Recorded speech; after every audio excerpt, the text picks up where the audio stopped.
우리는 예수님의 사람입니다. Y somos cristianos. Bit itiling ahandos. Tunatenda mwana Kristu. Imwe Kristiani. Sisi ni Wanazareno na tu wa Kristo. We are Nazarene, and we are holiness. 我们是拿撒勒人，我们是圣洁的。 Tomorrow ha, tansiano tuwipchete. 미티안 간시. 힘을 люди святости. Tunatenda moyamtrene. 우리는 세상과 구별된 성결인입니다. We are Nazarenes and we are missional. Imwe люди с миссией. Patian rian atuan mi kansi. Na tunaamini kupeleka ujumbe. We are missional. 我们是宣教者。 Y somos misioneros. Tunatenda kutumizira wamwe vanu. Bit Nazarene. Bit posted ulchete kumus. We are Nazarene and we are connected. Kami sa rekrepeman ni iskopla haso ko kyang mafamerd na rende. Forzo kyang ni onronghen. Tomorrow ha, yongji tuwipchete. Estamos conectados，在基督里是一体。 Bit imnitete. И мы едины. Na tunaamini kwa umoja. Tunatenda kubatana na wamwe vanu. 우리는 모두 하나입니다. Kami ay Nazareno at kami ay magkakaugnay. We are Nazarene, and we are connected.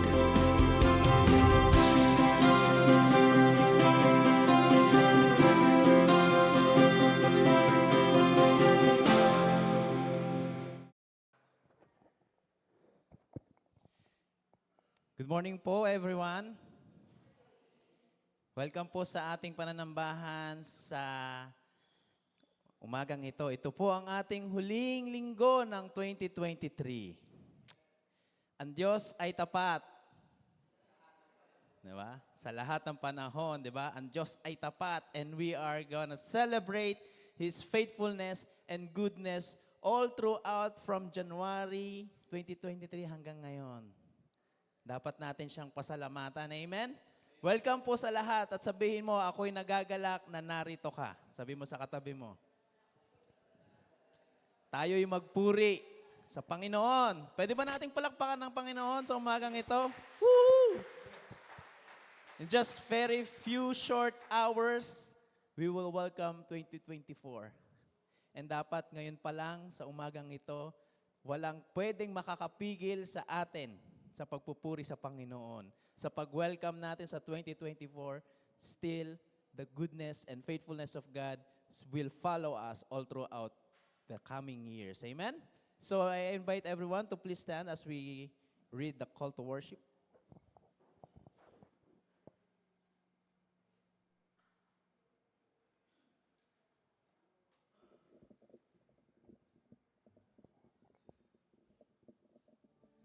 Awit ng papuri sa Diyos. Tayo na't lumapit kay Yahweh na Diyos. Siya ay awitan. Ang batong kaublihan, ating ngayong handugan. Masayang awitan. Tayo na't lumapit sa kanyang presensya na may pasasalamat. Siya ay purihin ng mga awitang may tuwa at galak.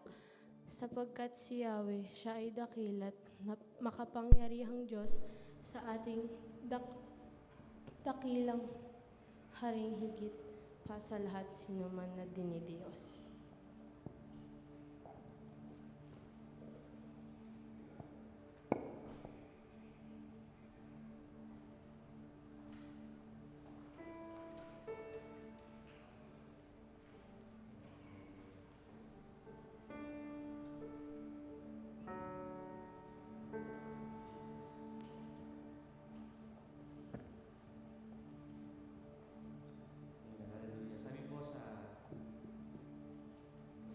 Salita ng Panginoon sa Psalms 51:17. My sacrifice, O God, is a broken spirit. Is a broken and a contrite heart, you, God, will not despise. Salamat, Panginoon, pagkat hindi mo i-despise, Panginoon. And lagi mong i-accept, Lord, ang mga pusong lumalapit sa iyo, Panginoon, na nagpapakumbaba, Panginoon. Panginoon ay lumalapit sa iyo ngayong umaga. And we recognize your holiness. You are holy, holy, holy. And we are not holy. We're made holy because of Jesus Christ, because of His sacrifice on the cross. Lord, we thank you for your grace and mercy right now.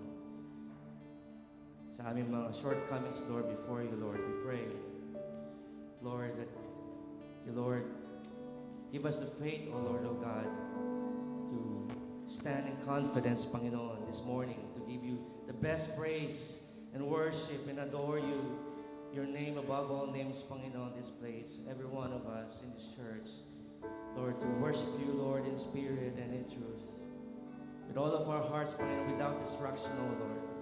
And as we come before you, Panginoon, Lord, Holy Spirit, lead us, O Lord. Without you, Lord, we can do nothing. Lord, continuously, Lord, be with us, amongst us, in our hearts and our minds right now as we worship and adore our Savior Jesus Christ, O Lord. We thank you, Lord. We bless your name, Father. This is all we pray in Jesus' name. Amen. Hallelujah. Napakan po natin ang ating Diyos na buhay. Panginoong Isus, salamat o Diyos. Amen. Thank you, Jesus. Awitin po natin itong bagong awitin. And alam ko, this is a very singable song, but let's sing from our hearts sa Panginoon as we come before Him with all humbleness, with a contrite heart, at lumapit sa Panginoon na may pagpapakumbaba. Amen. I come to you. I come to you, not in my own strength, but in weakness I embrace the one who's strong. Yes, Lord, you are strong, Jesus. I come to you to glory in your grace. You've accepted me in my frailty, so in humility I come to you. Tayo lumapit sa Panginoon. I come to you, not in my own strength. Yes, Lord.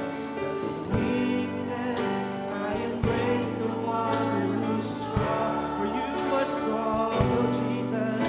I come to you to glory in your grace. You've accepted me in my frailty, so in humanity we come to you. Yes, Lord. So we come to you, not in my own strength, but in weakness I embrace the one who's strong. For you are strong, oh Jesus. I come to you, glory in your grace. You've accepted me in my frailty, so in humanity I come to you. You've accepted me, yes, Lord, in my frailty, so in humanity, Lord, I come to you. We come to you, Jesus. We worship you in words this morning. We come to you, Lord. Salamat. Yan, umawit ang iyong puso sa Panginoon. Salamat, Diyos. Salamat, Panginoon. Hallelujah. We give you glory and honor and praise, Lord. We bless your name. Thank you, Jesus. Purihin po natin ang Panginoon. This is a day that the Lord has made. Hallelujah. Amen. Praise Jesus.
Panginoon. Patuloy kami magpupuri sa iyo at sasamba, Panginoon.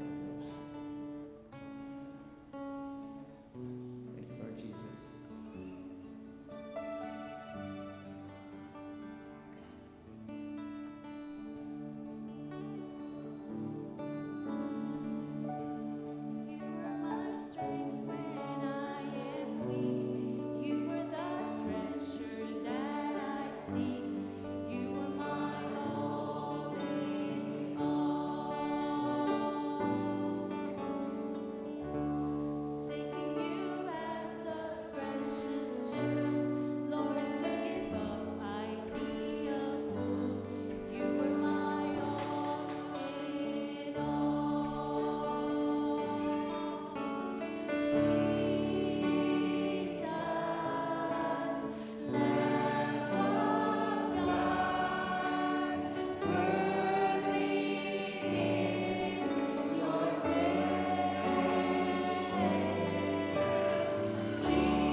Savior, we worship you.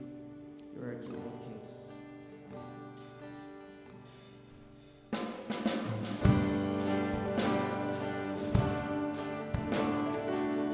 Thank you, Lord Jesus.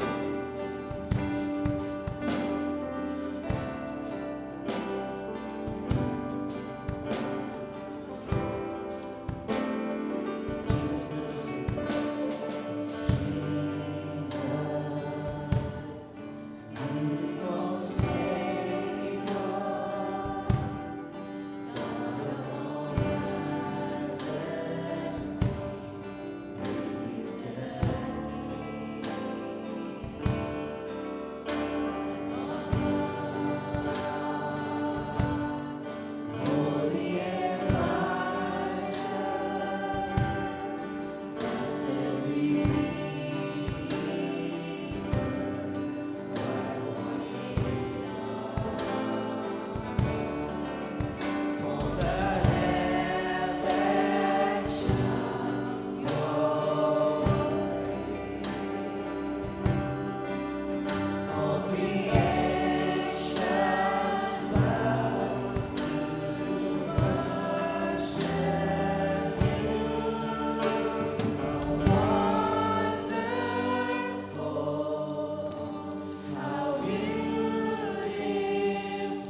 Panginoon, walang ibang pangalan sa silong ng langit na pupurihin kami at dadakilain liban sa pangalan ng aming Panginoon at tagapagligtas na si Jesus. Mga kapatid, sa umaga na ito ang huling araw ng taong 2023 at hindi isang aksidente na tayo ay naririto. Pinili natin na tapusin ang taon ng 2023 na magkakasama tayo. Maaari ba sa pagkakataon na ito, let us spend time praising God for the 365 days na ibinigay niya sa atin. Bawat sandali ng ating buhay, ibinibigay ng Panginoon ang hangin, ang oxygen na kailangan natin. Sa bawat sandali ng ating buhay, pinatitibok niya ang ating mga puso. Pinadadaloy niya ang dugo sa ating mga kalamnan. Nilalagyan niya ng lakas ang ating mga bisig, ang ating buong katawan upang magawa natin ang mga bagay na nais niya para sa atin. Let us thank the Lord this morning. Let us praise His name sa umaga na ito. Purihin natin siya sa umaga na ito. Sa kinatatayuan natin, if you would like to come to the altar, nais niyo lumapit sa altar upang pasalamatan ng Panginoon, ito ang pagkakataon to thank Him. Alam ko na meron tayong mga hinaing sa umaga na ito, but let us just focus right now sa 365 days ng pagpapala ng Panginoon. Let us thank Him. Let us spend this time sa pagpapasalamat sa Kanya. Huwag natin palagpasin ang pagkakataon na hindi tayo makapagpasalamat sa Kanya. Tayo po ay magpasalamat sa Panginoon.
Panginoon, maraming salamat.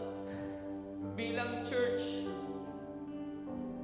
pinasasalamatan ka namin sapagkat hindi ka nagkulang.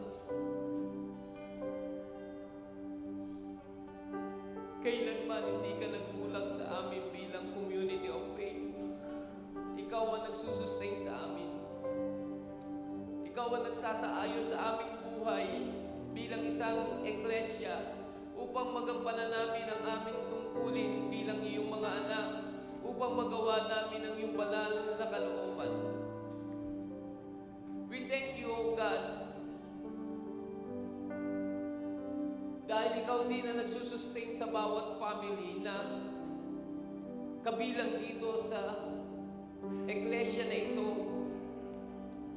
Salamat dahil ikaw ang nagpatuloy ng nagpapatibay, nag-aayos ng mga relasyon.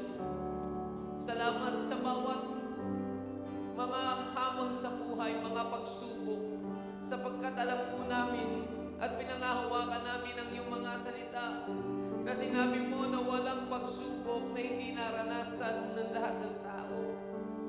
At ang mga pagsubok, mga hamon sa buhay, ang mga problema, ang mga sirkumstansya ay pinahihintulutan mo upang mahayag ang iyong kadakilaan sa aming mga buhay.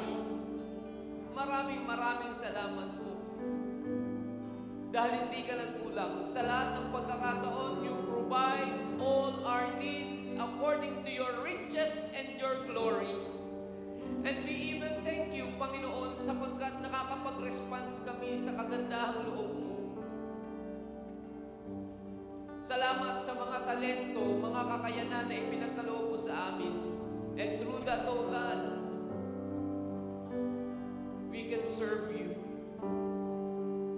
And even, Lord, you are so gracious sapagkat lahat ng mga pangangailangang pinansyal ay tinugunan mo. At salamat din po that we can respond by generous giving. Salamat po. Panginoon, hindi sapat ang buong araw na ito upang isa-isahin namin ang mga biyaya, ang mga pagpapala na naranasan namin sa buong isang taon.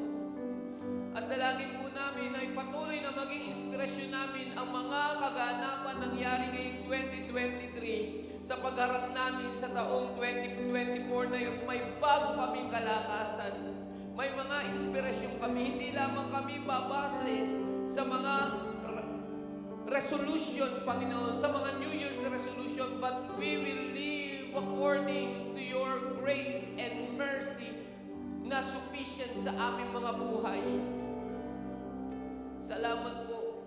We are looking forward na patuloy na kami, Panginoon, ay gagawin mong daluyan ng pagpapala sa mga tao na ang taong 2024 will be a year of abundant blessing and favor that comes from you. We declare, Father, that this 2024 ay mas marami kang gagawin sa aming mga buhay ng mga kamangha-mangha. Ang buhay namin ay magiging kaparaanan mo, Panginoon, upang ganapin mo ang iyong mga himala. Lord, we declare that through our lives, people will come to know Jesus Christ. Through our lives,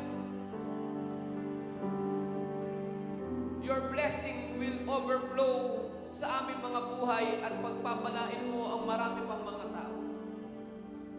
We declare that this year, magbubukas ka ng mga pintuan sa amin, mga great opportunities, O God, so that your name will be glorified.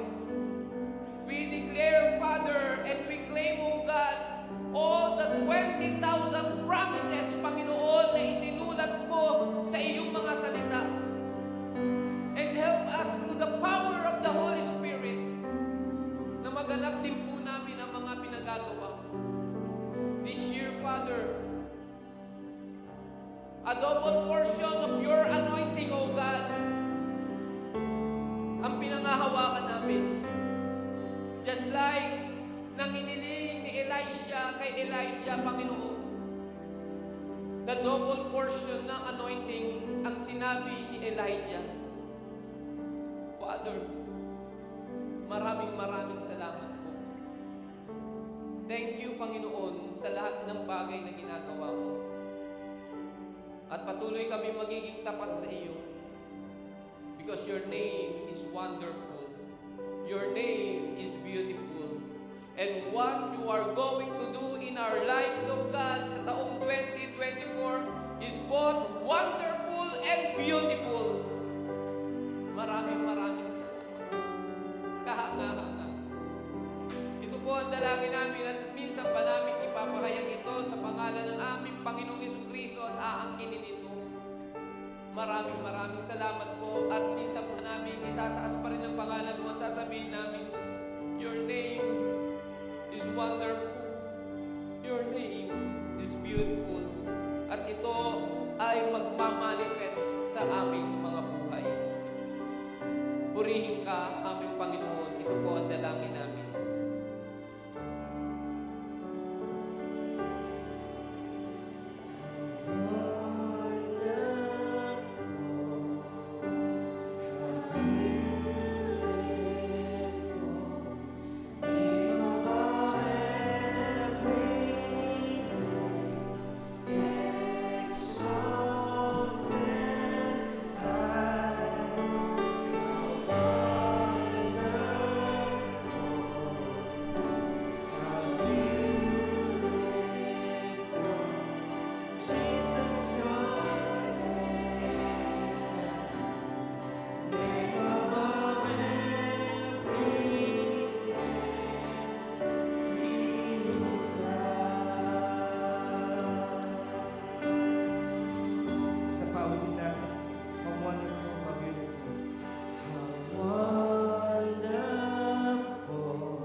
lumipas, buhat ng pairali ni Yahweh sa bayang Israel ang kapayapaan.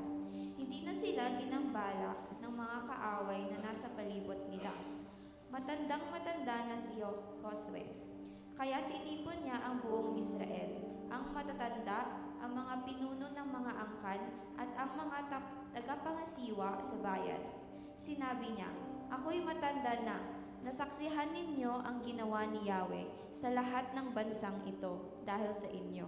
Si Yahweh ang nakipaglaban sa inyong mga kaaway, kaya makinig kayo.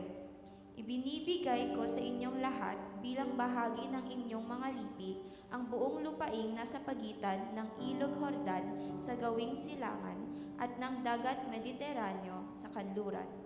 Ang lupain ng mga bansang nalupig ko na, gayon din ang mga lupaing hindi pa nasasakop. Si Yahweh na inyong Diyos ang siyang magpapalayas sa kanila pagdating ninyo roon. Sila'y palalayasin niya sa kanilang mga lupain upang kayo ang mamayan doon, gaya ng ipinangako sa inyo ni Yahweh sa inyong Diyos. Magpakatatag kayo, sundin ninyo at tuparing lahat ang nasulat sa aklat ng kautusan ni Moises. Huwag kayong sumuway kahit bahagya sa kanyang mga iniuutos. Huwag kayong makikisalamuha sa mga bansang natitira pa sa gitna ninyo. Huwag kayong manalangin sa kanilang mga Diyos-Diyosan. Huwag kayong manumpa sa pangalan ng mga ito at huwag din kayong sasamba o maglilingkod sa kanila. Manatili kayong tapat kay Yahweh na inyong Diyos, gaya ng ginagawa ninyo hanggang ngayon. Dahil dyan, itinaboy niya pagdating ninyo ang maraming malalaki at malalakas na bansa, at wala pang nakasupil sa inyo sa isa man. Ang isa sa inyo'y nakapagpasuko sa 1,000 kaaway sapagkat si Yahweh ang siyang nakikipaglaban para sa inyo, tulad ng kanyang ipinangako. Huwag kayong makalilimot, umibig kay Yahweh na inyong Diyos. Pagpalain nawa ng Diyos ang pagkabasa ng kanyang salita. Makakaupo na po kayong lahat.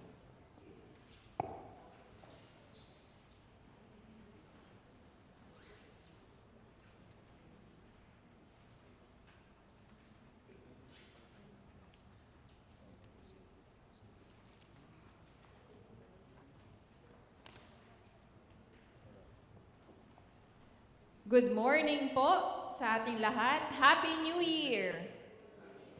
Maligayang Pasko at manigong bagong taon sa ating lahat. Batiin niyo naman po yung inyong katabi ng 1, 2, 3, 1, 2, 3. Dahil ngayong taon na to, ay ngayong araw na ito, ang date po natin ay pag inyong pinaikli ay 12, 31, 23. Kaya 1, 2, 3, 1, 2, 3. 1, 2, 3, 1, 2, 3. Handa na po ba kayo sa taong 2024? Sana kayo po ay maging tapat sa ating Panginoon at patuloy niyo pong bigyan ng panahon kung ano po ang nararapat at kapuri-puri sa Kanya. Sa oras po na ito, nais ko po magpasimula muna sa isa pong panalangin sa ating pong mensahe sa umaga na ito. Pinupuri ka namin, aming Diyos, aming manilikha sa umaga na ito. Kayo nga, Panginoon, ay tapat kailanman. Salamat po, Panginoon, sa taong 2023 na patuloy niyo po kaming ginabayan at binigyan ng kalakasan sa kabila ng aming mga pinagdaanan. We praise you, Panginoon, and as we go into your word sa umaga na ito, sa huling araw ng 2023, nawa kayo po ang madakila at mapapurihan po, mapasalamatan sa aming pong mga buhay. Pinupuri ka namin, Panginoon, sa pangalan ni Jesus. Amen. Sa taon din po na ito, ating pong isinelebrate ang ating 45 years bilang isang local church dito po sa Antipolo, Church of the Nazarene. At tunay nga na ang Panginoon ay tapat at dakila at siya ay Panginoon natin kailanman. Mayroon po tayong unique na characteristic sa ating pong local church dito po sa Antipolo First Church of the Nazarene. Ang ating pong generation ay mula po sa 1930s hanggang 2020. Ibig sabihin, mayroon po tayong ilang salin ng henerasyon dahil po ang elder po natin ay si Nanay Denny na nagkakaedad ng 85 or 86 na. So purihin ang Panginoon. At ang pinakabata na alam ko, si Adam, na nandito sa loob ng simbahan, na pinanganak ng 2021. Can you imagine po, ang generation po natin, we have Nanay Dennis generation ng 1930s banda, at si Adam na pinanganak ng 2021.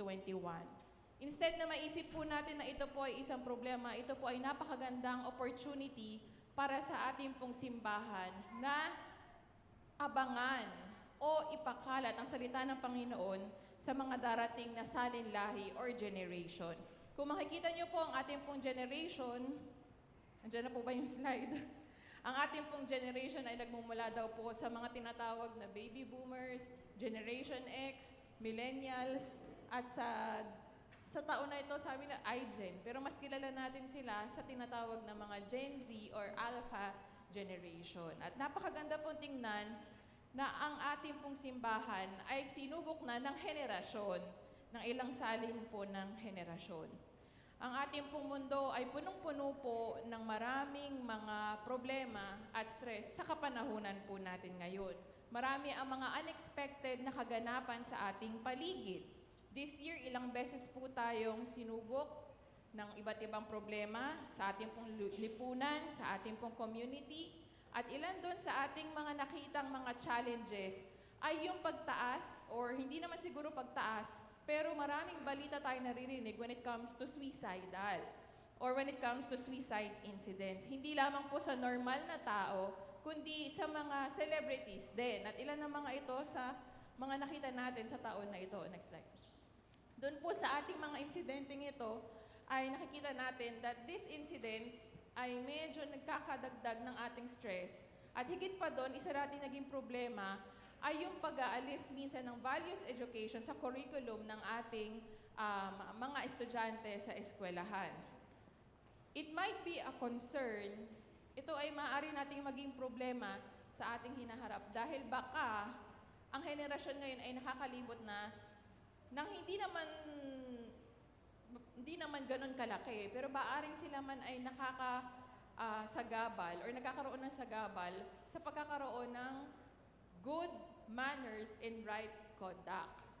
Dahil lahat ng ating mga kabataan ngayon, dapat sila ay patuloy na mapaalalahanan ng kahalagahan na pagkakaroon ng mabuting asal na may gabay ng ating simbahan, ng ating pong mga nakatatanda. Ilan din po sa mga problema na nakita natin, yung sinabi ko po kanina, ay yung suicide incidents na nagkakaroon ng isang mensahe o nagbibigay sa atin ng isang mensahe sa ating kapanahunan ngayon. Na ang mensahe minsan ay nagdudulot ng hopelessness, dead end na, katapusan na, at parang wala ng halaga ang buhay, kaya ito ay kikitilin na lang or puputulin na lang ang buhay sa sariling mga kamay. Ito ang mga stress, problema, mga kinakaharap nating realidad sa ating society sa ngayon. May mga ilang surveys din po na nagsasabi sa social media na nagre-raise ng concern na mahirap daw pong magpalaki ng mga kabataan or ng sanggol sa ating kapanahunan.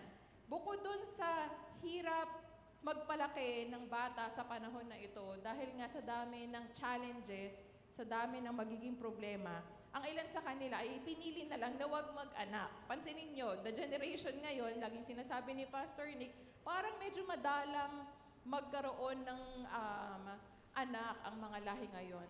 Isa daw po sa mga rason kung bakit nila napili na magkaroon ng maging kasal pero walang anak ay dahil yung threat na sila ay magpalaki ng bata sa napakahirap na sitwasyon sa paligid. At yun po ay totoo daw po at pinatotohanan ng ilang mga survey na makikita daw po natin. That is why we need to be intentional sa paraan natin ng pagpapalaki ng mga kabataan. Our topic for this Sunday or for this last week or sa last month po ng ating church ay compassion. Napakahalaga na tayo ay maging maawain, magkaroon ng compassion sa susunod na henerasyon. At bilang isang mananampalataya, may we have the intention, magkaroon tayo ng responsibilidad, ng accountability na ihanda yung ating susunod na henerasyon na sila ay maging matatag at mas kilalanin ang kapangyarihan at ang kagandahang loob ng ating Panginoong Hesukristo na nakikita sa kanilang mga buhay. This should always be our mindset na ang mga kabataan na i-ready natin upang maging matatag na tagasunod ng ating Panginoong Hesukristo. At madalas po, ito sana ay makita niya ng mga kabataan sa mga elderly or sa mga nakatatanda na kagaya natin. As we read into our scripture po sa umaga na ito, titingnan po natin yung background kung paano po ba ito na-connect doon sa paghahanda ng panibagong henerasyon sa ating kapanahunan. As we check into our scripture sa chapter 21 to 22 ng Joshua po, nandito po yung pagpapaalala sa kanila na sa tagal ng panahon na naging alipin ng mga Israelita sa mga Ehipto, sila po ay binayayaan na sarili nilang bansa, na sarili nilang lupa, kung saan sila ay magtataguyod, magtatayo ng panibagong bansa na ang Panginoon o ang Diyos ang kanilang paniniwalaan at paglilingkuran sa kanilang mga buhay. Ang mga nabanggit po sa chapter 23 ay isang pagtawag ng pagiging masunurin at pag-iingat, reminder sa kanila mula sa mga magiging kaaway nila dahil sila po ay magtatayo na, magtataguyod na ng sarili nilang bansa. Ang mga kaganapan po na ito ay ibinigay, i-distribute po yung lupain nila, yung lahat ng kanilang pamana sa kada lahi ng mga Israelita. At ito po ay ginawa ni Josue dahil siya po ay malapit ng pumanaw, malapit na po siyang mamatay. At ang inisip niyang paraan para ma-remind ang buong lahi ng Israelita ay ibaba ang kanyang utos, ang kanyang mga paalala sa mga elderly, sa mga elder na tribo ng mga Israelita. Kaya ang una po niya pinatawag ay yung mga nakatatanda, mga leader ng tribes of Israel, at ang kanyang mga sinimulang bigyan ng instruction ay ito pong may runong na, may wisdom na nagmumula sa ating Panginoong Yahweh. Kaya po sa kanya pong nalalapit na pagpanaw, pumalibot po sa kanya, ito pong mga leaders, itong mga elderly ng mga tribo ng Israel, at sinimulan niya ang pagbibigay ng paalala na wag kayong makakalimot sa inyong pinanghahawakan. Tayo ay naging malaya. Nagkaroon tayo ng kalayaan dahil sa ginawang kamanghamanghang milagro ng ating Panginoong Yahweh. Kaya sana, huwag kayong makakalimot na ihanda ang susunod na henerasyon para hindi sila mawalay sa tama o mali o sila man ay mahiwalay sa presensya ng ating Panginoong Yahweh. At dahil po doon, lahat ay naayos na. Kumbaga, si Josue ay nagkaroon na ng maayos na management ng lahat ng property, kumbaga, ng kanyang kapanahunan para maipamana hindi lamang sa mga tao ng kapanahunan na yun, kundi sa mga susunod pang salinlahi. Lahat po ay naayos na sa pag-alis ni Josue at bibigyan niya ang bawat isang mamamayan ng panibagong simula. This is a new beginning for the Joshua generation na sinasabi natin. Panibagong simula sa kanilang hinaharap. At bukod po sa pag-aayos ng kanilang teritoryo sa kanilang bansa, ipinamamana rin po ni Josue sa kanila ang pangako ng Panginoong Yahweh sa kanilang lahi na bibigyan sila ng tinatawag na spiritual blessing, spiritual na pagpapala na magmumula po sa ating Panginoong Hesukristo. Napakagandang pagmamanage or paghahanda ng susunod na lahi. They have their own land, meron silang sarili nilang bayan, na sila ay magtataguyod ng kanilang pangalan, ng kanilang nation, and at the same time, they will get the blessing, they will get a spiritual blessing na sila ay magkakaroon ng tagapagligtas na magmumula po sa ating Panginoong Hesukristo. Ito ang binibitbit nating identity bilang isang mga Kristiyano. We prepare our next generation for the spiritual blessing and at the same time, yung pong ayos ng buhay ng mga kabataan when it comes to values at sa kanilang hinaharap. We prepare them, hinahanda natin sila sa pagharap sa panibagong mga pagsubok. Ang aking pong hamon sa inyong umaga na ito, kung tayo po ay concerned sa ating pong susunod na henerasyon at concerned din po kayo sa inyong pananampalataya sa Panginoon, simulan po natin ito sa pagtataguyod ng mabuting asal na nagmumula sa maayos na relasyon sa ating Panginoon. Kung tayo daw po ay concerned, kailangan daw po nating panatilihin yung nasabi po ni Joshua sa kanyang paghahabilin sa mga leader ng Israelita. Paano po natin mapapanatili ang susunod na henerasyon na nagniniwala, nagtitiwala sa ating Panginoong Diyos, ang ating Panginoong Hesukristo? Unang-una po, sa paanong paraan, pagiging masunurin kay Yahweh. Sa verse 6 po, ating pong babasahin, kung paano magiging masunurin kay Yahweh ay pinaalala sa atin. Sabi po dito, magpakatatag kayo at sundin ninyo ang lahat ng nasusulat sa aklat ng kautusan ni Moises, huwag kayong lilihi sa anumang pinag-uutos sa kanya. Ito ang mensahe ni Joshua para po sa mga susunod na lahi na kasama ang paghahanda sa pagkilala ng salita ng ating Panginoon. Gayun din naman, kailangan nila na maging matatag, to be very courageous, dahil napakahirap mamuhay sa kanyang kapanahunan. Maraming mga aagaw, magnanakaw ng kanilang lupain, at marami ding distraction at itatangay ang kanilang focus sa atensyon nila sa presensya ng ating Panginoong Yahweh. At kailangan po nating maging matatag sa pag-turn down o pagtalikod sa mga bagay na makakadistract sa atin, sa atensyon natin sa Panginoon. At para po ating mapanatili, ating pong mapanindigan, or ating mapanghawakan ang ating pagiging masunurin kay Yahweh, kinakailangan po natin ng pundasyon ng salita ng Panginoon. Sa taon po nating 2023, patuloy po ang campaign, patuloy po ang paalala ng ating pong pastoral team, ng ating pong mga pastor, to seek the Word. Nagpapadala ang ating pastor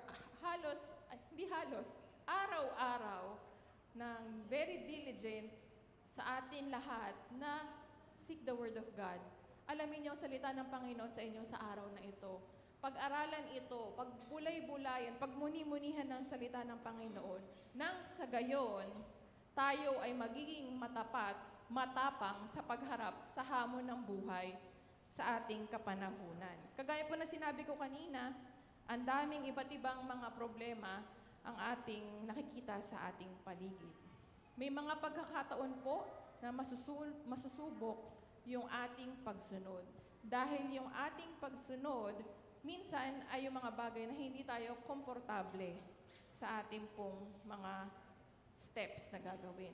Ang pagiging matapang natin sa pagsunod ay dahil sa ating matibay na pananampalataya na kaakibat ng salita ng ating Diyos.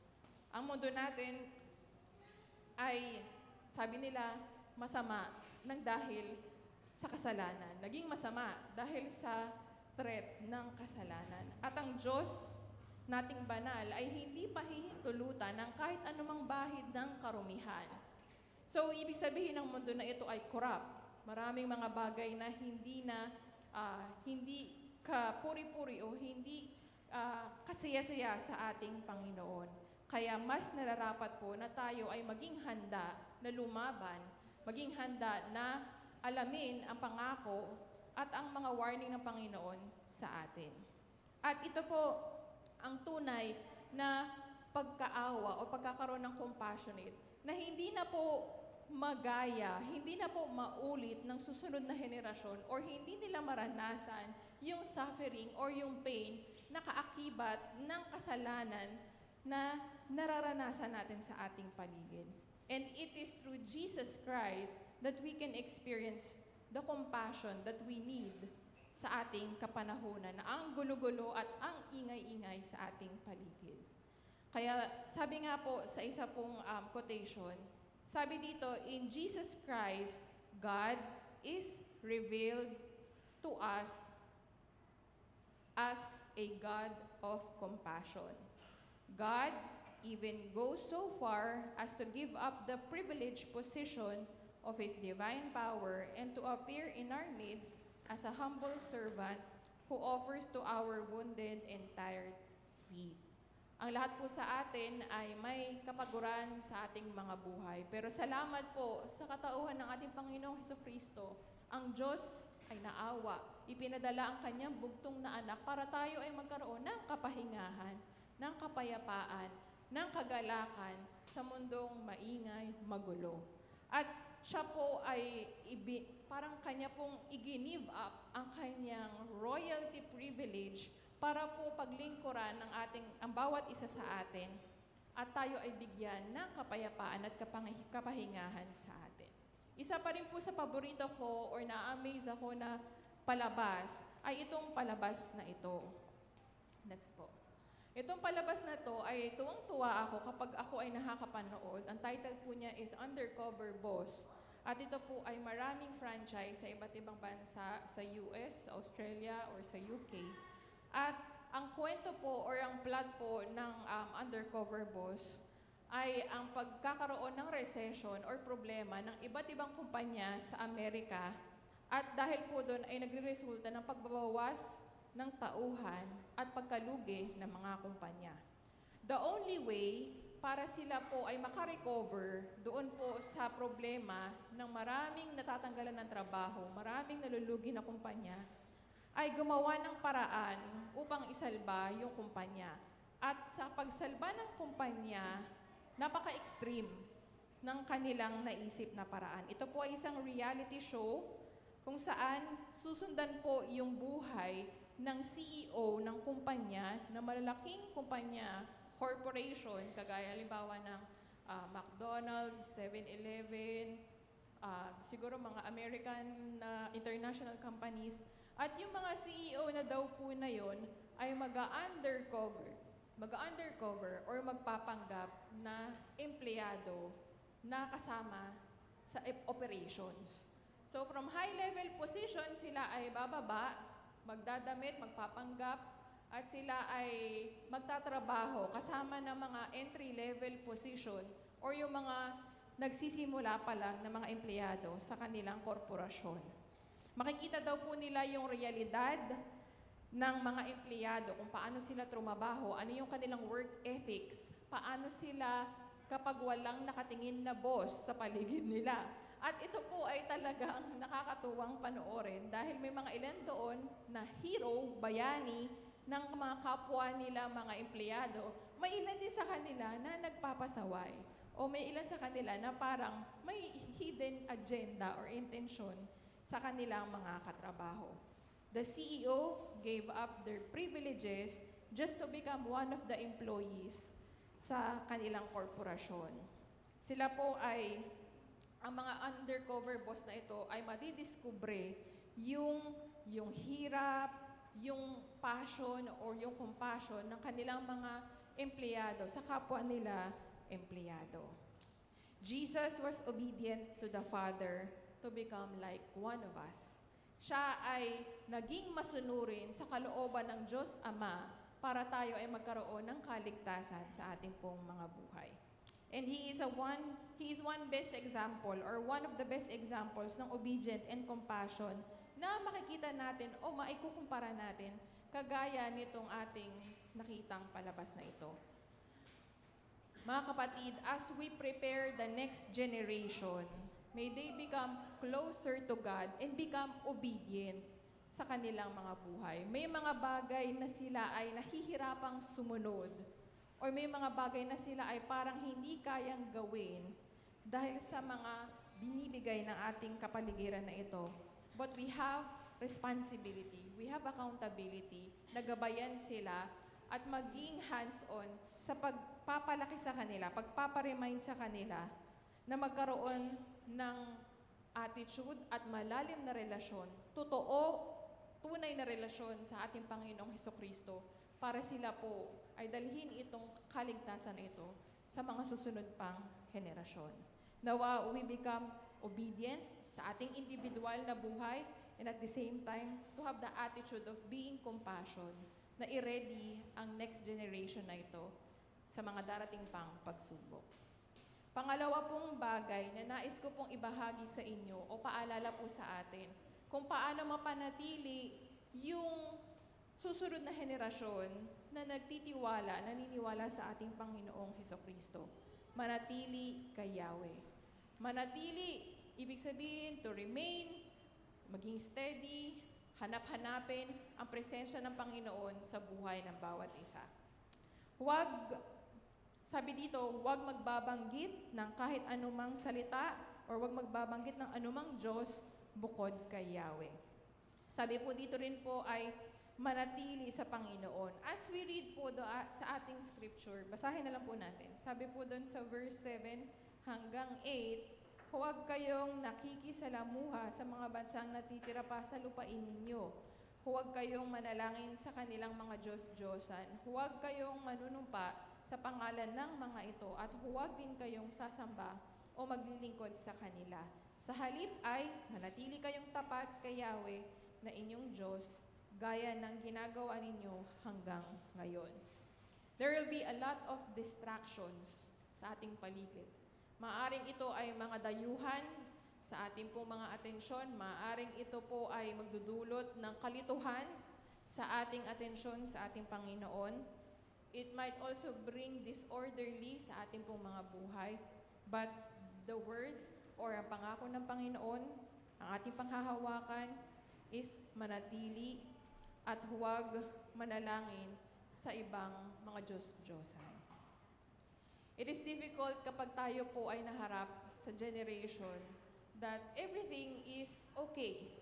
Lahat naman ay okay. Lahat ay pwedeng-pwede. Lahat ay may entitlement. Lahat ay allowed. We have the freedom. But we need to remember that yung ating pong pagkakaroon ng kalayaan ay maaaring hindi kagamit-gamit o hindi kapuri-puri sa ating Panginoon. Kaya dapat po tayong maging maingat sa ating pong mga ginagawang pagbibigay ng atensyon o pagsamba sa tunay na Diyos. In the OD po, madalas po na napaparusahan ni Yahweh ang mga Israelita dahil their tendency to worship other gods.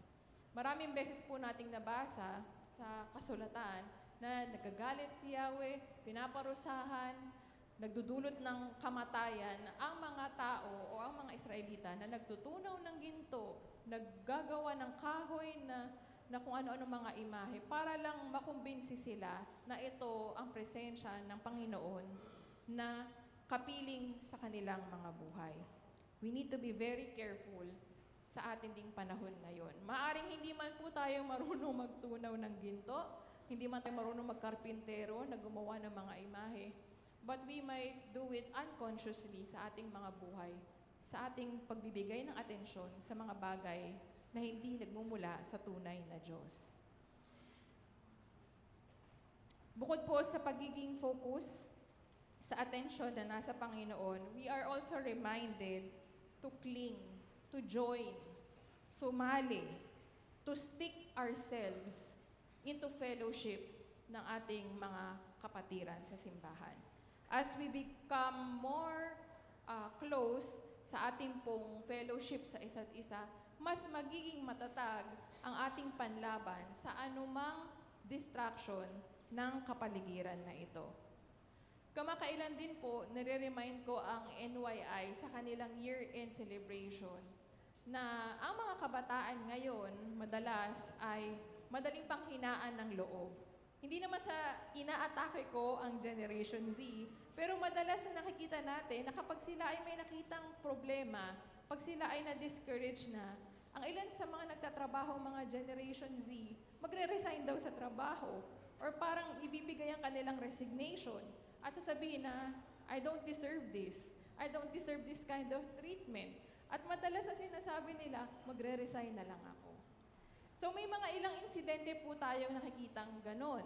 Pero niremind natin o kinuha natin yung attitude ng ating mga baby boomers, yung ating mga nakatatanda, na sila ay matagal na nananatili sa kanilang kumpanya para sila ay magkaroon ng sustainable na future. May mga kakilala ko sa simbahan natin ngayon na na-awardan ng 25 years, 20 years, 15 years, at meron po akong kilala na tiyahin na 40 years na nanatili sa kumpanya, maganda man o hindi maganda ang dinaranas nila sa kanilang employment. And this is something that is a reminder sa atin lahat. Naturuan po natin ang mga susunod na henerasyon na manatili, hindi lamang sa kumpanya na kanilang pagtatrabahuan balang araw, kundi manatili sa presensya ng Panginoon, anuman ang kanilang hinaharap na hamon sa kanilang mga buhay. We need to teach the next generation na ito man ay maliit na bagay na maaari mag-cause ng pagkairita sa inyo, remain, manatili. Huwag hanapin ang ibang mga bagay sa mga bagay na temporary lang, kundi manatili, to join oneself, anuman ang pangit ng pinagdaraanan, anuman ang hirap ng mga pagsubok, sabi po dito is to stick, to cleave, to cling, ang sabi pa po doon sa original language, to stick, to cleave lamang sa ating Panginoon. At ito po yung patuloy nating inire-remind sa ating mga kabataan at sa mga susunod na henerasyon. Hanggang sila ay dumating doon sa kanilang retirement period. Ang sunod po o panghuli na aking pong nais ibahagi na paano mapapanatili ang susunod na henerasyon na ito na nagtitiwala sa ating Panginoon, na may pananampalataya sa ating Panginoon at hindi natatangay ng anumang distraction, ay ang pangatlo, pagiging matatag o being courageous sa hinaharap. Sa mga huling verses po natin, sabi po dito, ang isa sa inyo'y kayang patakbuhin ang 1,000 kaaway sapagkat si Yahweh na inyong Diyos ang siyang nakikipaglaban para sa inyo, tulad ng kanyang ipinangako. Kaya, palagi ninyong ibigin si Yahweh na inyong Diyos. Ang isang bagay na kailangan nating isipin para sila ay maging matatag sa hinaharap ay yung kanilang pagmamahal at debosyon sa ating Panginoon na hindi matatangay ng kahit anumang pagsubok o distraction. Isipin po natin ang susunod na henerasyon ngayon pa lamang. At sabi dito, sa isa pong quotation ni LeBron Fairbanks, Ang mabuting pagkatao daw po ang nagpapahiwatig kung ano ang gusto nating mamana ng ating mga anak at ang saligan ng ating mga kilos. Kung kaya naman ang katangiang makakristiyanong pagkatao ay dapat pagsikapin nating matamo. Ang pagkakaroon ng isang kristyanong pagkatao ang pinakamagandang maipamamana po natin sa ating mga susunod na henerasyon. Kagaya po ng lagi kong sinasabi, maganda pong i-prepare ang future ng ating mga anak. We give them education, we give them characteristic, pero higit sa lahat, magandang ipamana sa kanila ang isang makakristyanong pagkatao. Isang makadiyos na attitude sa kanilang mga buhay. Marami ang ilan sa atin, ang pinapamana ay, sabi nila, kagwapuhan, kagandahan, galing sa sports, galing sa music. Maganda po ang mga bagay na ito, napakaganda. At nagpapasalamat tayo sa Panginoon na nagkaloob ng mga bagay na ito. Pero di hamak na mas magandang maipamana ang isang makakristyanong pagkatao sa ating susunod na henerasyon na sana ay matamo nila or makuha nila. Huwag po sanang dumating sa punto na sabihin ng mga kabataan na wala nang kinalaman ang pagpunta sa church sa paglago ng aking pananampalataya o sa paglago ng aking karakteristik. May ilan sa atin maaring tinatamad na. May ilan sa atin mga kabataan na maaring mas masaya ako kapag kasama ko yung aking mga barkada na hindi pa mananampalataya. Sabihin ko po, totoo talaga yun. May mga bagay na ang mga kabataan ay mas naging masaya pag may mga barkada sila na wala sa church. Dahil pakiramdam nila ay nalilimitahan sila.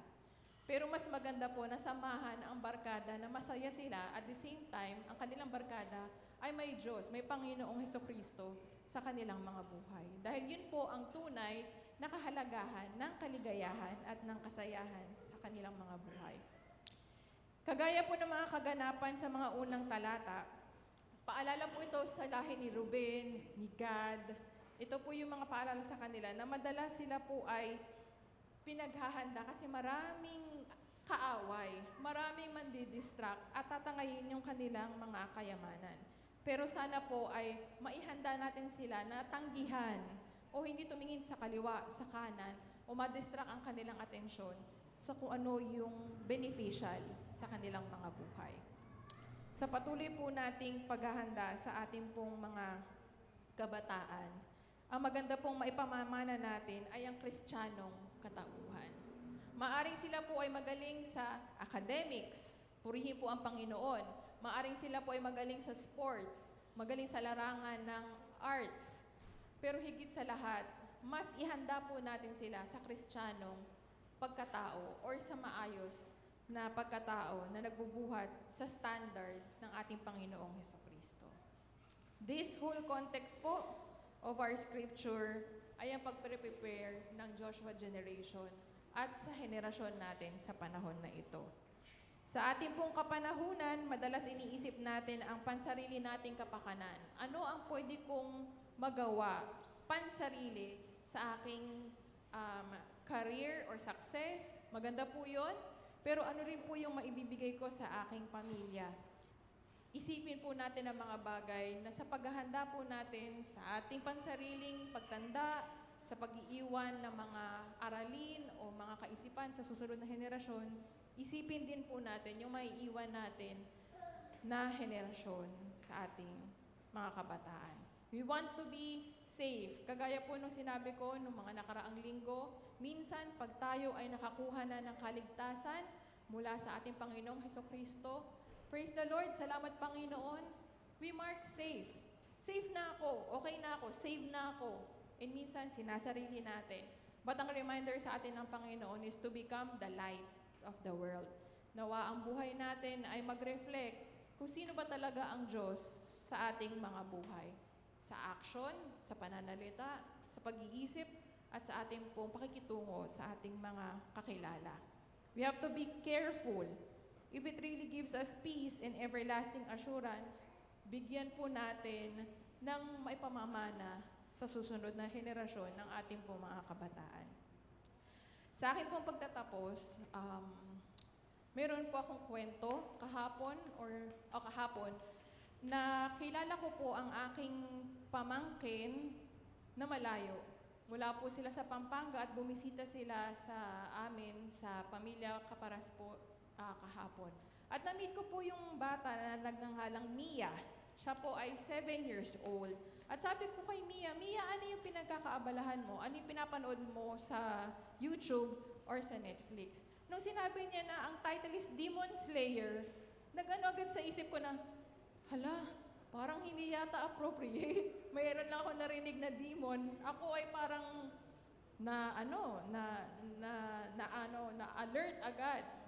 Nung tinitingnan ko ulit yung palabas, mas lalo akong naalarma. Dahil sa Netflix, meron pong makikita doon sa may upper left corner ng inyong screen kung ano yung rating or parental guidance age ng mga maaaring manood ng palabas. Nung nakita ko po yung Demon Slayer, ito po ay rated 16 plus violence. Kaya sabi ko, at 7 years old, rated 16 plus, rated PG 16 plus violence.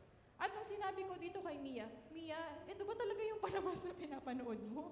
Sabi niya, no, tita, this is very good. I like the character, ganyan. O, sige na nga.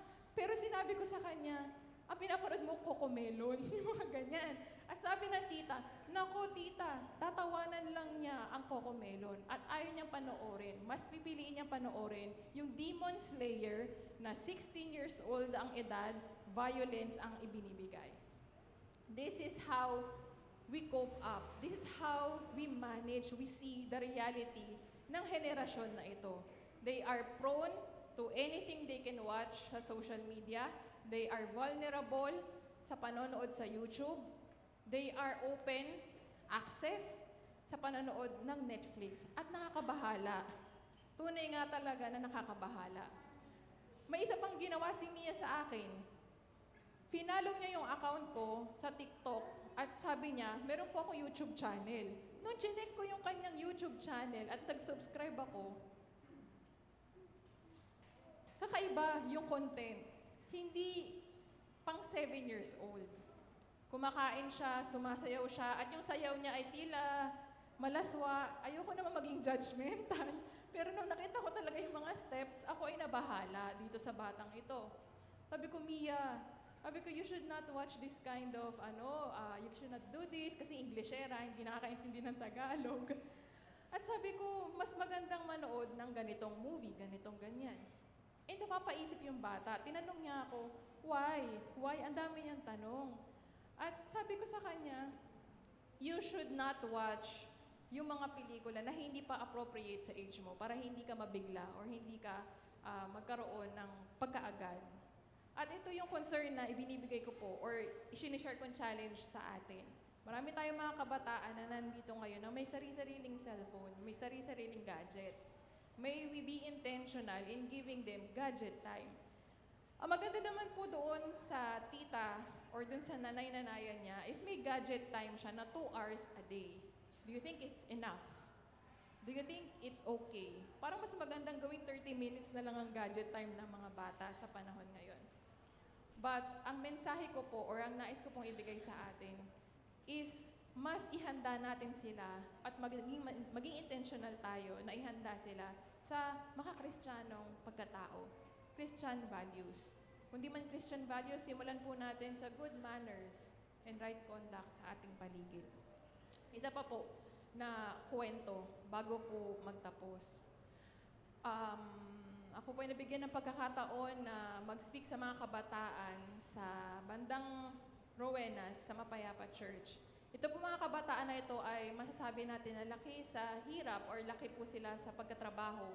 At ito mga kabataan na ito ay makikita natin yung kanilang genuine na pagkasabik or genuine desire na sabik sila sa salita ng Panginoon, sa presensya ng Panginoon sa kanilang mga buhay.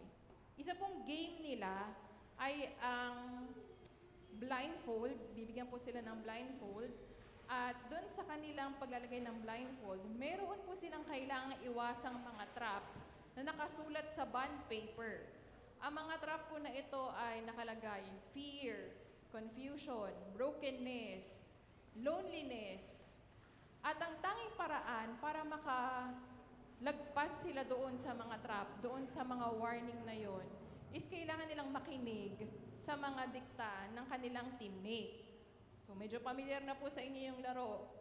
Pero yung kabilang grupo, i-distract sila para hindi marinig yung instruction para malagpasan nila yung mga warning, yung mga temptation na yun. Mayroon po halos 10 candidate doon sa game na yon. Wala ni isa sa kanila ang nakarating sa pangatlo or pang-apat na level.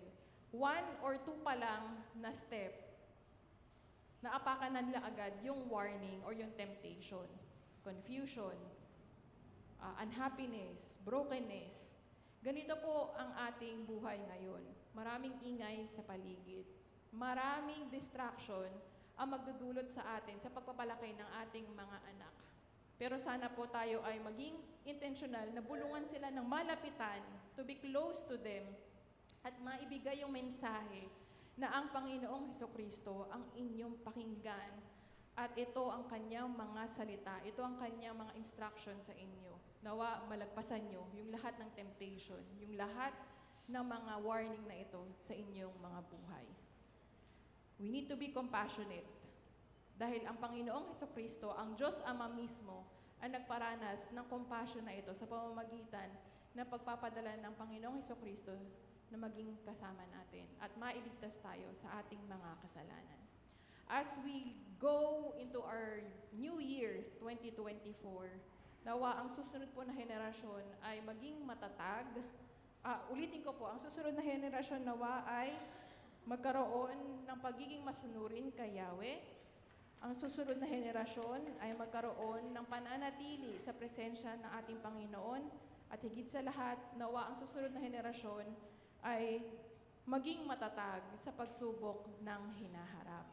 Naway papapurihan po ang Panginoon sa umaga na ito. Tayo pong lahat ay manalangin. Aming dakilang Diyos, aming pong banal na Diyos, salamat po sa inyong patuloy na paggabay sa amin. Salamat, Lord, dahil kayo po ay Diyos na banal, isang Diyos na hindi pahihintulutan ng anumang bahid ng kasalanan, ng karumihan sa aming mga buhay. Salamat po, Panginoon, sa aming Panginoong Hesukristo, na inyo pong bugtong na anak na ipinadala po sa amin upang kami po ay makaranas ng inyong kagandahang loob. Salamat po sa inyong compassion, pagkaawa sa amin upang kami po ay magkaroon ng buhay na ito. At salamat, Panginoon, dahil ito po ay aming nararanasan, na i-enjoy. At nawa, Panginoon, hindi po namin ito panghawakan sa aming pong pansarili lamang.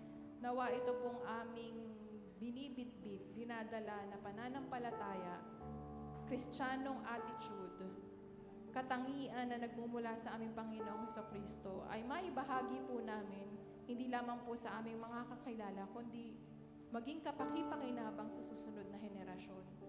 Salamat po, Panginoon, sa pagharap po namin ng taong 2024. Alam po namin na kayo po ang kasama namin at hindi niyo po kami iiwan.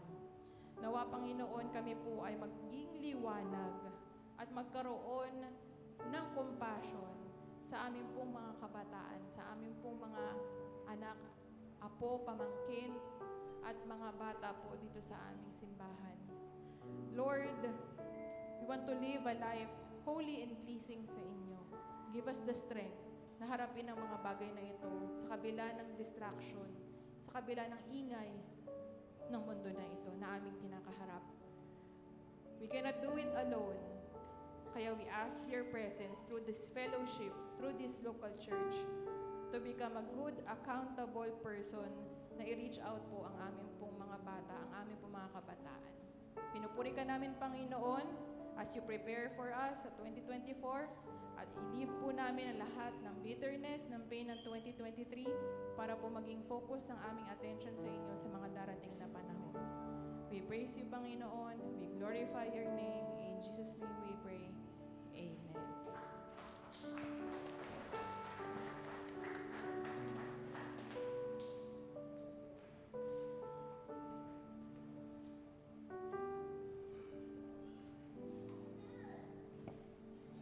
Amen.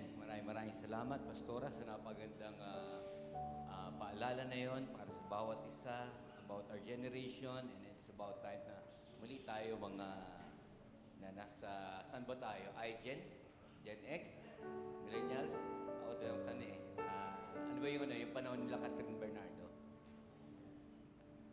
Anyway, so maraming salamat, Pastora, and ngayon po may konti lang po i-share sa inyo before tayo pumunta po doon sa ating tithes and offering. Kasi marami sa atin, hopefully ngayong New Year, ngayong New Year, we do believe na maraming, especially not in our church, pero ito yung kanilang paniniwala na if you wear something circle, bilog-bilog, di ba nakabili ng prutas na bilog? And this year, pagpapalaya, mas marami kayong biyaya matatanggap. Di ba? Sino sa inyo yung nagsusot ng bilog-bilog? Para maraming pera. Huwag kayong maniniwala doon. Magsuot kayo ng stripe. Kaya ako nag-stripe ngayon eh. No, so ngayon pong taon na to, ito po yung challenge sa atin. Let's start our year na tayo po lahat ay magpapatuloy sa paglilingkod sa Panginoon.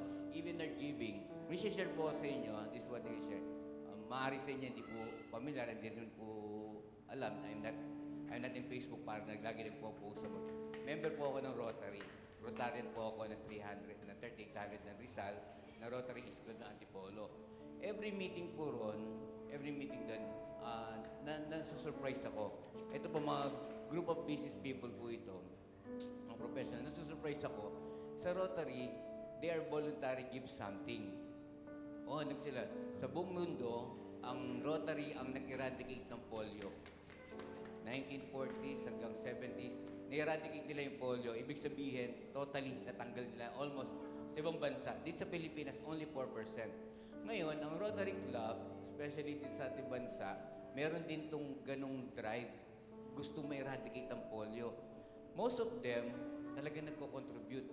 Doon sa club na kinabibilangan ko, most of them na nasa business din sila, talagang nagbibigay sila. Alam nyo, nasusurprise ako dahil nung naka-receive kami ng report, na-receive na yung report sa fund na ibinigay, hindi biro. Hindi daang libo kung magbigay sila. Million. Pero alam nyo, ang kanilang pananaw, nila, to serve the community. Alam nyo, to serve the community. That's their goal, to serve the community. But tayo, mga Kristiyano, we do that kasi hindi ako nasusurprise. Doon nasusurprise sa giving kasi sa mga mapagbigay sa church natin, marami nagbibigay eh. Talagang halos na tayo, normal yan. Kaya lang, sa atin, iba. We give it to the glory of the Lord. Most of them, nagbibigay sila talagang to help people. But that's a different way, tayo mga taga-church, is to expand the kingdom of God. Hindi lang mas-save physically, kundi ma-expand ang kingdom of God. Mas lumawak ang kaligtasan, mas dumami makakilala sa Panginoon at mas marami makakilala sa Panginoon sa Kristo. Nakita niyo po yung difference? Sila, they give so much money. Nasusurprise ako to help sa community and that's good naman. Pero tayo, we do that to expand the kingdom of God. So, ito po ang pagkakataon natin. Ang tithes and offering po natin natatanggap, ito po ay bukod sa makapagbibigay tayo, makapagpapalawak na gawain ng Panginoon, lalawak ang nasasakop ng Ebanghelyo, makakarating ang mga ministry natin sa iba-ibang lugar, kakaroon ng kaligtasan. Ito pa po yung pangako ng Panginoon, tayo kayo magbibigay sa Kanya, ibabalik niya siksik, liglig, at umaapaw. So, ito po ang pagkakataon natin upang bigay po natin ang ating tithes and offering. Simulan po natin ang ating bagong taon na meron tayong puso mapagbigay at ang puso ito po ay gagamitin ng Panginoon upang mas lumawa po ang ating paghahayag ng Kanyang kaligtasan. So tayo po lahat ay makakatayo na para po sa ating tithes and offering.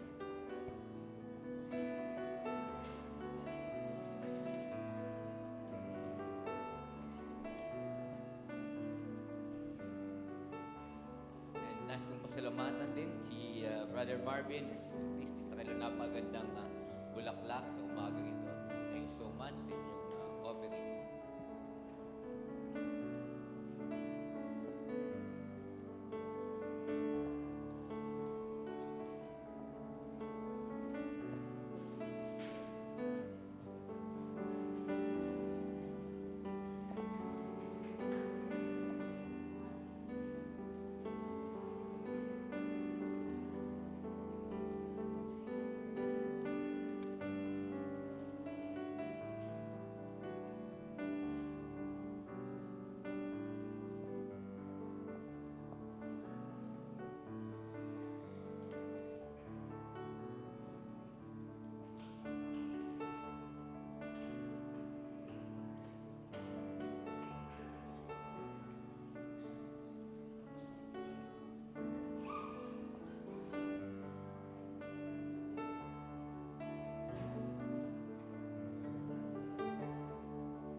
Tayo po ay manalangin.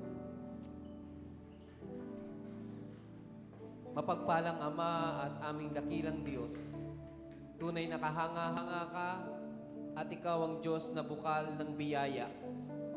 Ang mga kaloob na ito ay iniaalay po namin sa iyo.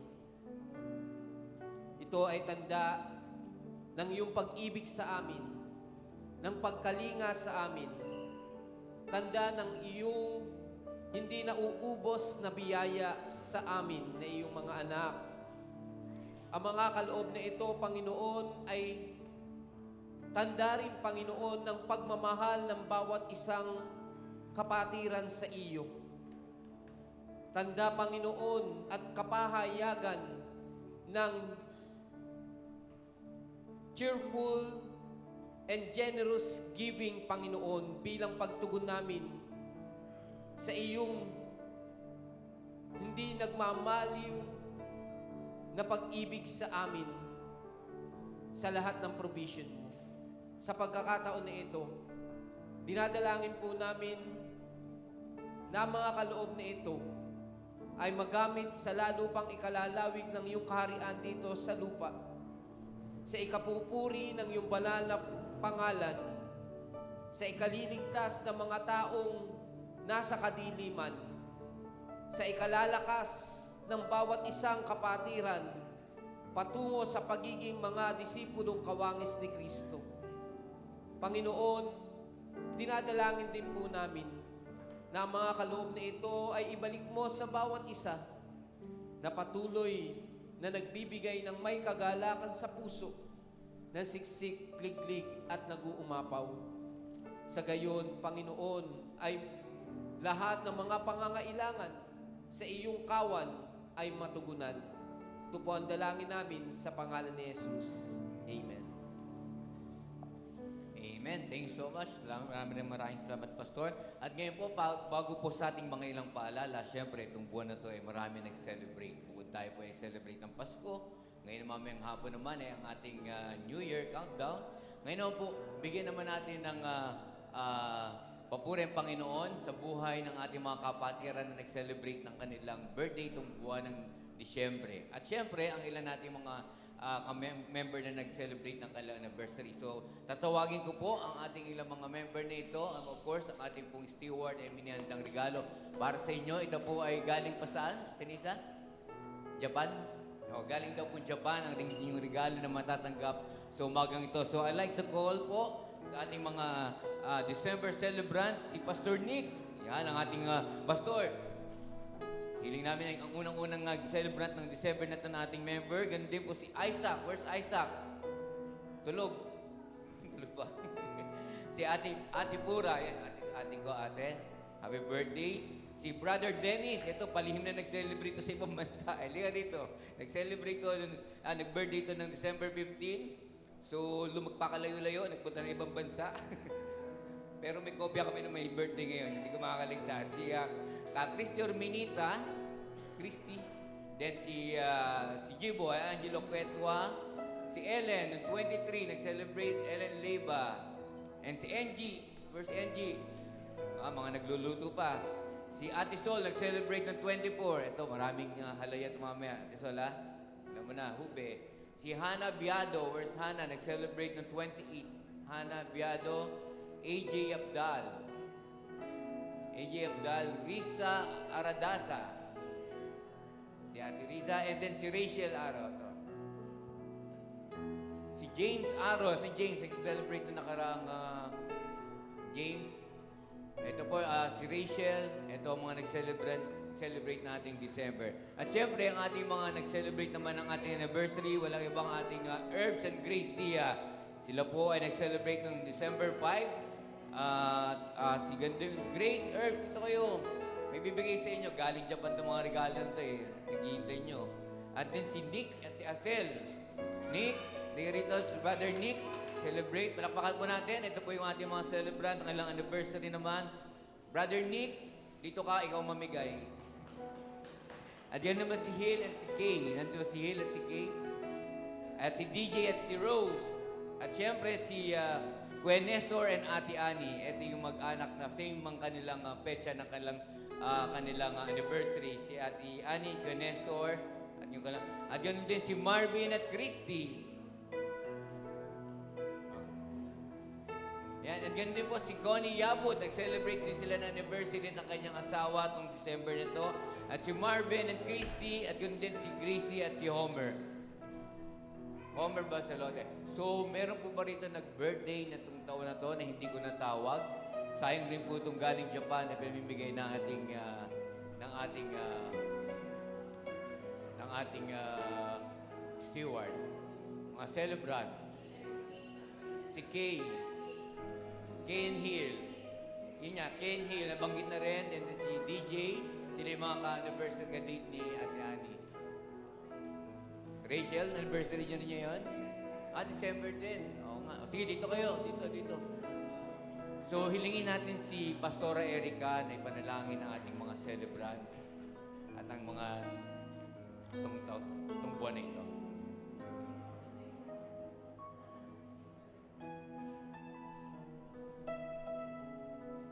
Pag-pray po natin ang kanilang pagse-celebrate ng kanilang birthday. Naway pagpalain sila ng Panginoon sa panibagong taon. Ang kanilang marriage din po, ang kanilang pagsasama.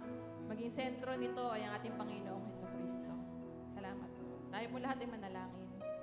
Pinupuri ka namin, Panginoon, at pinapasalamatan sa aming po mga kapatiran na nag-celebrate po ng kanilang birthday at ng kanilang anniversary. Panginoon, kayo po ay tapat, kayo po ay napakabuti sa buhay ng bawat isang nandito. Sa oras na ito, Panginoon, kami po ay nakikigalak sa kanila at nagbibigay ng aming pagdamay sa kanila sa kanilang araw ng kamanganakan. At maging sa kanila pong pagsasama, dinadalangin po namin na kayo po ang maging sentro ng kanilang gagawin, ng kanilang desisyon, at ng kanilang buong pamilya. Salamat, Panginoon, dahil alam namin na kayo po ay patuloy na kumikilos. Ibinibigay sa kanila ang direksyon na kinakailangan po nila sa kanilang mga buhay. Binibigay po sa kanila ang bagong pangarap na magdudulot po ng pagpupuri at pagpapasalamat sa inyong banal na pangalan. Nawa, Panginoon, ito ay maging fruitful, ang bago nilang taon, ang kanila pong taon ng pagsasama, at kayo po ang palaging mag-reflect sa kanila pong ginagawa.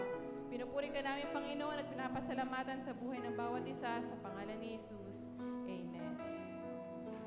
Amen. Amen. So maraming salamat at anniversary, happy anniversary and happy birthday sa ating mga celebrant for this month of December. Tayo po ay magpapatuloy para po sa ating ilang mga paalala sa pagpasok po ng dating na mga araw. Ito po ang ating unang linggo. Tuloy pa rin po ang ating, of course, ang ating worship service tuwing alas 9 ng umaga tuwing linggo. At ang practice ng ating mga musician, ang ating ngayon, patuloy po namin kayong ini-encourage sa mga gusto magbahagi ng inyong talento at maging bahagi ng ating praise and worship. Every Saturday po ng hapon, meron po silang practice. You can sing at pwede rin po kayo tumugtog ng mga instrumento. Pagpag-ugnay lang po kayo sa ating media team. At ganun din po ang ating prayer service every Wednesday. Tuloy pa rin po ito. At alas 7 po ng gabi. At ang ating prayer breakfast po, face-to-face every first day of the month. So every first day po, every first Saturday ng buwan, face-to-face po ang ating prayer breakfast. Then the rest po, ito yung online. Pero pilitin po natin makadulo. At I think yesterday, nag-start sila yesterday, kahit hindi first day naman. Simulan lang ng basketball at konting fellowship. At ganun din po ang ating mga affinity groups. Ito po ay inyong tunghayan sa ating bulletin. Ang Bridgers po, Sunday, alas 3 ng hapon. Makipag-ugnayan lang po tayo sa ating council. Kung kayo po may mga anak, may mga po nasa edad ng kanilang teenage life, dali niyo po sila rito sa ating simbahan, maka-fellowship ng ating mga kabataan. Ganun din po ang Women of Blessing, Thursday and Friday, ang kanilang Bible study. At ang Dorcas naman po, every Friday, ang walang kupas nating mga nanay, tuloy pa rin po ang kanilang fellowship every Friday ng hapon. Of course, ang Men in Christ, Sunday ng hapon, ito po ang fellowship ng mga katatayan. And I think mamaya wala tayo, no? Dahil preparation po para sa New Year celebration.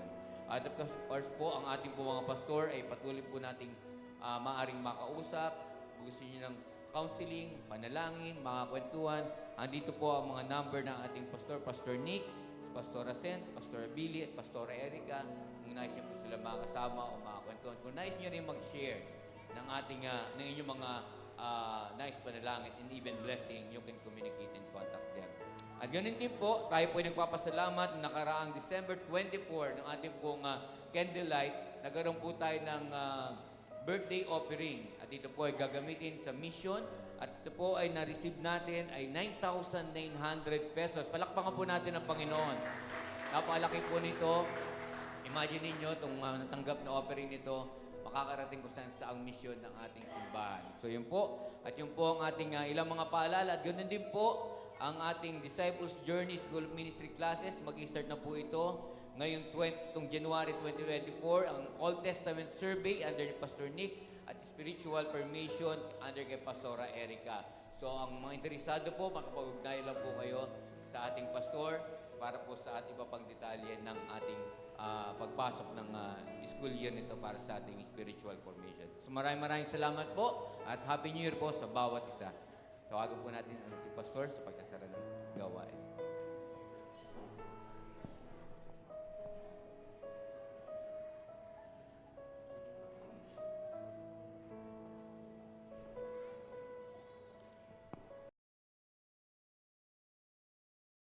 Taong 2023. Tayo pong lahat ay manalangin. Maraming salamat, Panginoon, sa taong namin ng kalakasan, ng katatagan, ng kapayapaan na nagbubuhat po sa inyo. Dinadalangin po namin ang aming pong mga sarili, maging ang susunod po na henerasyon, na maging handang, maging matatag, nagtitiwala at nananampalataya sa inyo, aming Panginoong Hesukristo. Tanggapin po natin ang benediction, pagpalain kayo nawa at ingatan ni Yahweh. Kahabagan kayo nawa at subaybayan ni Yahweh. Lingapin kayo nawa at bigyan ng kapayapaan ni Yahweh. Ngayon at magpakailanman sa ngalan ng Ama, ng Anak at ng Espiritu Santo. Amen.